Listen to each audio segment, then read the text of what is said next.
Hoy en Es Diario hemos venido hasta los jardines del restaurante Maestral para hablar un poco más profundamente de literatura. Lo vamos a hacer con el autor de Si te digo que lo hice, Jaime de los Santos. ¿Qué tal, Jaime? Muy bien, buenas tardes. Senador y escritor.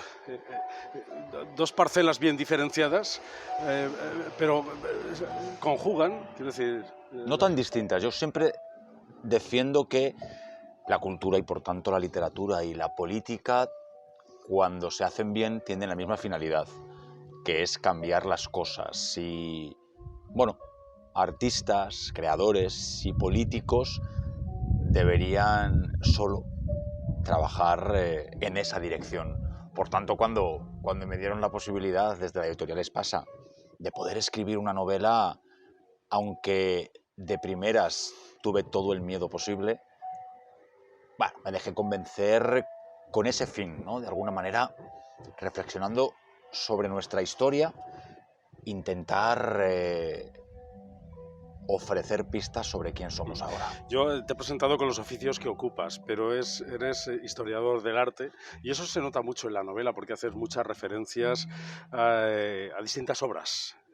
Pinturas, esculturas e incluso musicales, ¿no? Envuelves la historia, además detallas, yo que soy muy televisivo, provengo del audiovisual, creo que esta novela es muy audiovisual porque describe los escenarios con todo tipo de detalles. Al estar escrita en primera persona me parecía interesante desgranar muy pormenorizadamente los sentimientos de Elvira, y al menos a mí me pasa cuando pienso en los sentimientos que en algún momento me han atravesado, siempre están en un contexto, con una escenografía, con una ciudad, con una música, frente a una obra de arte. Es cierto que soy historiador del arte, soy un obseso, podría decirse, de las artes, de todas las artes, y además creo que en una historia que no deja de ser triste, porque habla de cómo uno de los peores momentos en la historia de España marcan para siempre a una mujer, que no deja de ser el resumen de tantas y tantas mujeres, solo recibe la luz de la cultura, la luz de la música, la luz de la literatura, la luz de esas obras de arte que incluso cuando Elvira es pequeña contempla, cuando de la mano de su padre recorre aquel Madrid en plena destrucción después de la Guerra Civil Española. ¿Y por qué? Porque es cierto que para mí la cultura lo es todo, pero sobre todo que cuando tengo momentos menos fáciles, para no decir difíciles, suelo refugiarme en un buen libro, en una buena canción. La novela, si te digo que lo hice, se sitúa en esa primera mitad del siglo XX, desde la Segunda República, la Guerra Civil y la posguerra, y más o menos va evolucionando así. A veces hace un retroceso y vuelve otra vez a recordar algunos capítulos del pasado, pero lo hace en voz de mujer. Te has metido, Jaime, en una voz de mujer para hablar de las mujeres, para reivindicar lo que en ese momento las mujeres vivían, sentían y sufrían. En primera persona, con voz de mujer tan desordenada como puede estar mi cabeza. Cuando yo pienso en mi vida, que no es tan larga como la de Elvira, lo hago de forma absolutamente desordenada, a trompicones, a través de un sentimiento que me lleva a diferentes historias vividas. Y sí, qué mejor para hablar de mujeres que sea una mujer la que en primera persona defina lo que han sido sus vivencias y cómo éstas le han marcado para siempre. Jaime, porque tú eres un hombre. Bueno, es tan arriesgado como cualquier otra fórmula de afrontar una historia. Es verdad que yo estoy rodeado de mujeres desde que he nacido. Prácticamente mis relaciones personales han estado siempre marcadas por hermanas, madre, tías, abuela, primas, jefas. Y esto podría decirse me ha facilitado coger la voz. Y la tercera persona es quizá más majestática, te permite llegar a lugares que desde la primera no alcanzarías, pero desde dentro es como se puede narrar bien aquella España. Yo me he dejado llevar por la voz de Elvira y por todas las mujeres que la rodean, que aunque tú hables a través de la voz de Elvira, después es verdad que nos has dado algunas pinceladas a través de lo que sentían, pensaban o vivían aquellas mujeres. Y también creo, Jaime, que has hecho, al menos es mi percepción, un esfuerzo por por ofrecer, a mí me parece que lo has conseguido, la máxima objetividad posible, hablando de un relato que es fácil de manipular y es fácil de posicionarse. No sé cuánto de fácil o difícil ha sido para ti el olvidarte de la afiliación política.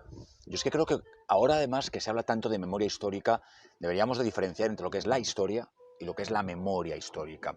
La memoria histórica es legítima, es necesaria, muchas veces es enriquecedora, sanadora, pero es memoria y por tanto está trufada de sentimientos y de visiones subjetivas. La historia es una ciencia empírica que se basa en documentos. Es cierto que cuando los procesos históricos o las situaciones traumáticas son muy recientes, cuesta mirarlas con la distancia necesaria para hacer historia, pero es que desde la Guerra Civil ya han pasado más de 80 años, creo que ya estamos más que preparados para atravesar aquella España con una mirada lo más objetiva posible.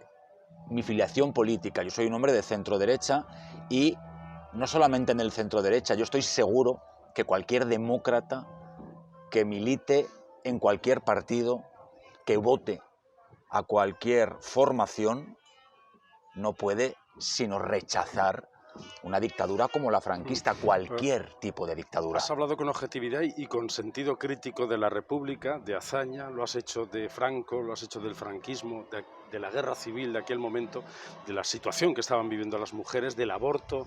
La Segunda República es un momento de la historia de España muy mejorable, lleno de sentimientos de deseo por mejorar, pero a la vez trufado de errores imperdonables, pero a pesar de todo, el gobierno legítimo.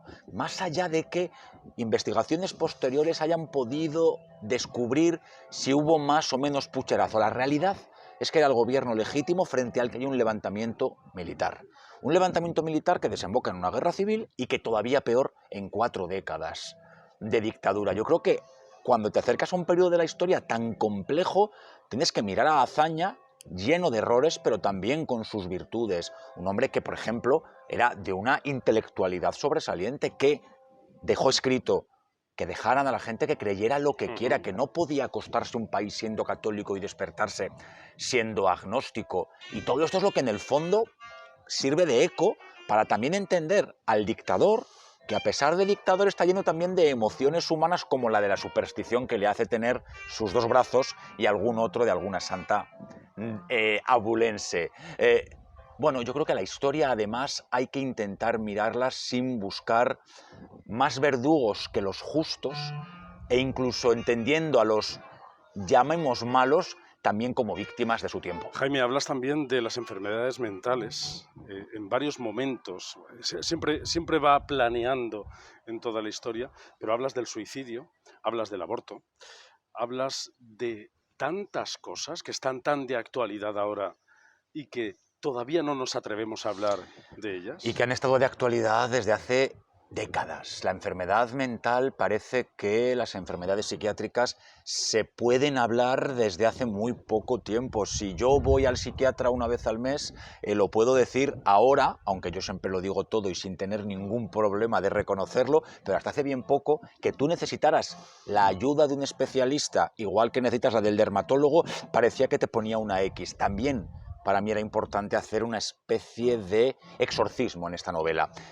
La década de los 40 y de los 50 especialmente es la de el arrinconamiento de aquellos seres que viven en los márgenes. Por eso hablo de la película Freaks, porque la parada de los monstruos es precisamente eso. Y los monstruos de la dictadura son los locos, los homosexuales, los rojos, las mujeres y los monárquicos. ¡Wow! Con la visión de hoy, toda esa restricción emocional y, por supuesto, personal, a lo que te lleva es a una realidad muy compleja de la que nos hemos librado, sobre la que hemos construido una de las democracias más justas, más igualitarias y mejores del mundo, pero que desgraciadamente todavía tiene pequeñas muescas que, como toda dictadura, quedan más allá incluso del tiempo que duran. Hablas del cáncer de mama y hablas de la leucemia en 2 momentos distintos. Lo que no he encontrado es de dónde viene el título. Hablo de la leucemia por un tema personal. Justo mientras que estaba terminando la novela, a mi sobrino mayor le diagnosticaron una leucemia y aquello me dejó muy tocado. De ahí también mi propia situación compleja, que sencillamente trato con una psiquiatra como hubiera hecho, insisto, si hubieran sido otro tipo de dolencias. Y en cuanto al cáncer de mama, porque es la enfermedad típicamente y desgraciadamente femenina, que en aquella época tenía una mortandad por encima del 90% y cuyas curas eran absolutamente terribles. Si te digo que lo hice, Elvira en un momento se enfrenta a su hija y Adela le dice: mamá, amo a Virginia. Es el inicio Pues es el principio de la novela. Y después lo va recordando en varios momentos. Y Elvira va a rechazar a Adela de forma inconsciente porque la han Llega educado un momento para odiar que Elvira dice: tengo que protegerte de personas como yo. Efectivamente, por eso es si te digo que lo hice. Si te digo, Adela, que durante un instante no te quise, claro, Elvira es la supermadre.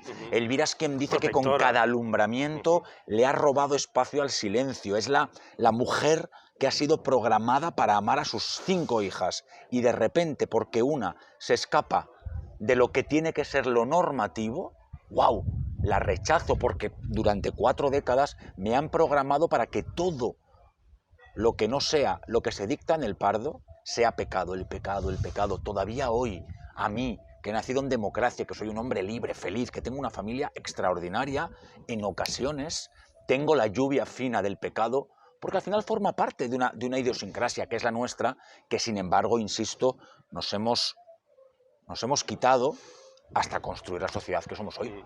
Jaime, muchas gracias. Ya tengo ganas de volverlo a leer porque este es uno de esos libros que cuando lo termino empiezan a venirme escenas a la cabeza, y este especialmente porque las detallas tanto, que me generan dudas y tengo que ir otra vez, buscar y releer determinados momentos en el que te voy a confesar que me he encontrado yo también en muchas páginas. Te lo agradezco, y lo que más me gusta es que le hayas visto ese cariz audiovisual, porque yo también, y si algún día, ¿por qué no?, tuviese su versión a ese respecto, lo que sí tengo claro y ha aceptado es que Elvira sería Susi Sánchez.